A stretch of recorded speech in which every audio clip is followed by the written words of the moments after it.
The Koh Tao Murders.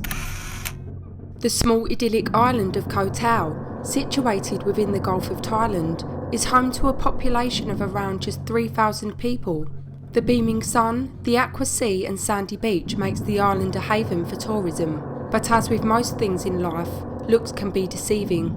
In September of 2014, two British backpackers, David Miller, aged 24, and Hannah Witheridge, aged 23, arrived in separate groups to a backpacker complex on the island known as Ocean View Bungalows, which sits on the beautiful Sari beach. The two backpacking groups enjoyed getting to know each other, and after an evening at a local bar, David Miller and Hannah Witheridge retired to the beach yards from their accommodation.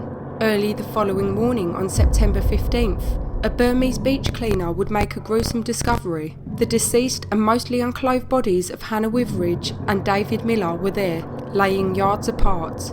Further investigation by police confirmed that Hannah had been raped, then bludgeoned to death, whilst David was beaten viciously, suffering deep skull lacerations before drowning in the shallow tide. 22-year-old Burmese migrants Zor Lin and Wai Phio would promptly be apprehended and confess to the crime, only to then retract their statements claiming they were tortured into confession. Controversy would surround the investigation, but following a trial, both men would be found guilty and sentenced to death for the rape and murders of the British tourists. The men continued to proclaim their innocence and appeals from both would be filed, contesting evidence leading to the verdict. Their appeals are still in deliberation.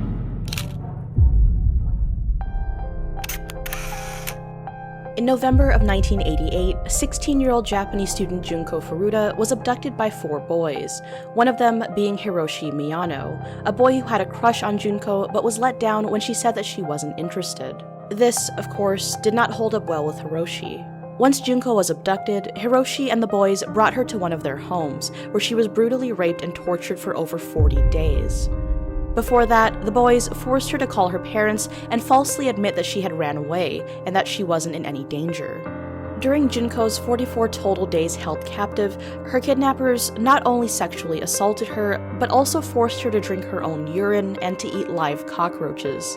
They severely and repeatedly abused her, reportedly dropping heavy dumbbells on her stomach, burning her with cigarettes, beating her with bamboo sticks and iron rods, and unfortunately, much, much more. At some points, the girl even had to suffer being set on fire, and even had fireworks inserted into her anus and then lit, causing severe burns. Needless to say, Junko did not survive. On the 44th day, she finally passed away. Her body was stuffed into a 55-gallon drum of concrete and disposed of. All 4 boys were caught and faced jail time. However, most would say that they got off far too easily. 3 out of the 4 boys faced just under 8 years in prison, while their leader was sentenced to 20. Kang Ho-sun. In 2005, South Korean native 35-year-old Kang Ho-sun shared a home in Ansan, south of Seoul, with his wife and mother-in-law. However, disaster would strike that same year when an unexpected fire would engulf their home in flames. Kang would miraculously escape the flames, but his wife and mother-in-law wouldn't be so lucky, and sadly perished in the fire. Kang would attempt to rebuild his life once more with the aid of a life insurance payout he received, totaling 480 million won. Years passed whilst Kang Ho-sun seemingly continued to live a working man's life as a sport massage therapist in Suwon. In January 2009, the now 38-year-old Kang was brought in for questioning by police in Ansan in connection with the disappearance of a 21-year-old female student. Following a search of Kang's farm home in Suwon, police discovered 70 pairs of women's tights and some bloody clothing. DNA testing determined that the blood didn't belong to the missing student, but in fact to another 48-year-old missing woman known as Kim, who had vanished in November 2008. Kang would confess to the kidnap, rape and murder of 8 women, including Kim and the 21-year-old student. It was also discovered that a week prior to the death of his 4th wife, Kang had taken out life insurance policies on her, which did not sit well with authorities. Police charged Kang with arson and with the murders of his wife and mother-in-law. Kang Ho-sun would ultimately be sentenced to death for the kidnap, rape and murder for 8 women from 2006 to 2008.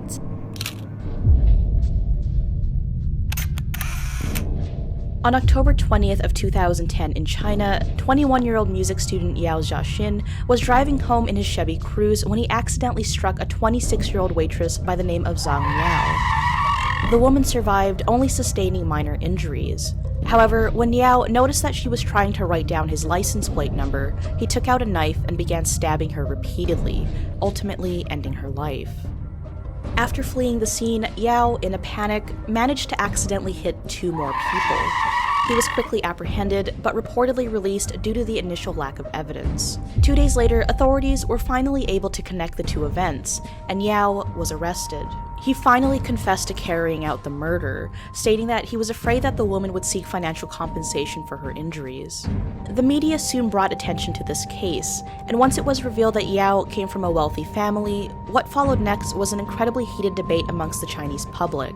On one end, people demanded justice for the murdered woman, not wanting Yao to be able to pay his way out of punishment, which in this case was death. On the other hand, many consider this to be too harsh of a price to pay for what had happened, including a local crime psychologist. However, she and supporters of Yao were ultimately shunned by the opposing side, and Yao was executed on June 7th of 2011.